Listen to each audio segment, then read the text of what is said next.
Hey guys, how we doing today? Today we're here to talk about some nuclear bombs, some nuclear weapons. I'm trying to find a good spot to put this camera. Good angle. It'll stay right there.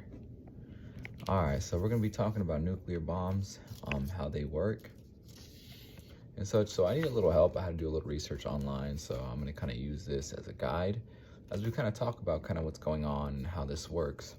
Basically, nuclear bombs, they work between fission and fusion, and right now I think we're on the topic of fission, so I can see how that ties right into what we're doing and why we have to record a video in our lab and everything, right? Going through this. So during fission, the nuclei of center heavy atoms split into smaller, lighter nuclei, releasing excess energy into the process. This can sometimes occur spontaneously, but can also in certain nuclei be induced from outside. So that's kind of how we did the other lab, where we're kind of breaking things apart, you know, showing the half-life and everything like that, you know. And they use elements such as uranium and plutonium, I believe it's called, and these release excess neutrons that can trigger a chain reaction, and that's how we kind of get that big kaboom, you know what I mean? And then we have fusion, which works in reverse. So when they're exposed to extremely high temperatures and pressures, some lightweight nuclei can fuse together to form heavier nuclei, releasing energy into the process. So we can kind of get into, now we kind of understand that part, we can kind of get into how they work, right? All the nuclear weapons use fission to generate an explosion.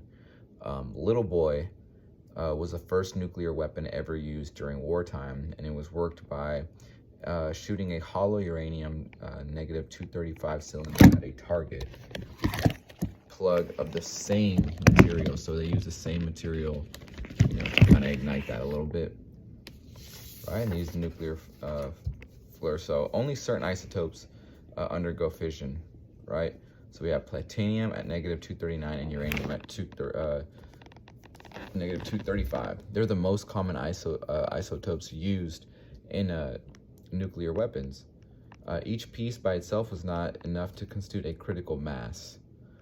So modern nuclear weapons is known to work a little bit differently. Critical mass depends on the density of the material. As the density increases, the critical mass decreases. Instead of colliding two subcritical pieces of nuclear fuel, modern weapons detonate chemical explosions around subcritical sphere or pit of uranium -235 or plutonium of -239.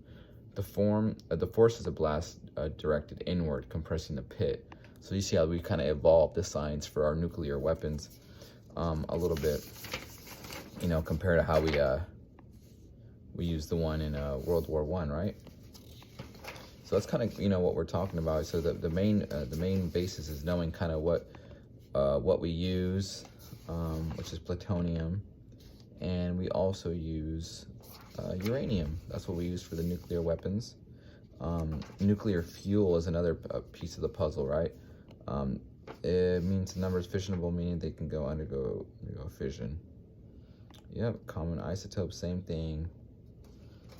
So we can kind of get into the history, right? Like I said, the first one was dropped in World War II. It was dropped for the first time. Sorry for the interruption. So yeah, like I said, we can talk about the history, right? So like I said, the first one that was used was Little Boy in World War II. And something I'd like to expand on that I learned interesting was Chernobyl, right? So we think of chemical warfare, right? Like nuclear bombs, things like that. And I think what happened in Ukraine is kind of crazy, you know, the whole Chernobyl thing, how they lost control of the power plant, and all that radioactive and all that stuff is still lingering out there, right? Till this day. I think it happened maybe in like a long time ago. Not a crazy long time ago, but it's been a while, and they're still having side effects. You know, they're still having deformities when born and stuff like that in Ukraine due to these people's irresponsibility, the scientists and things that they were doing out there. There's a really cool documentary on HBO that talks about it and kind of tells the story of what happened out there. So I think that's a kind of cool thing to tie in when it comes to nuclear warfare, because you not only have nuclear bombs, right, but there's also you know, you have radioactive, there's chemical warfare as well. So it's, you know, another great topic to dive into, and I believe the science is maybe close to the same. The reactions maybe happen with the fission and the fusion, and that could have caused the power plant to react. You know, I think until this day, they're still not sure what happened in the power plant. But yeah, that's my presentation for today, and thank you for your time.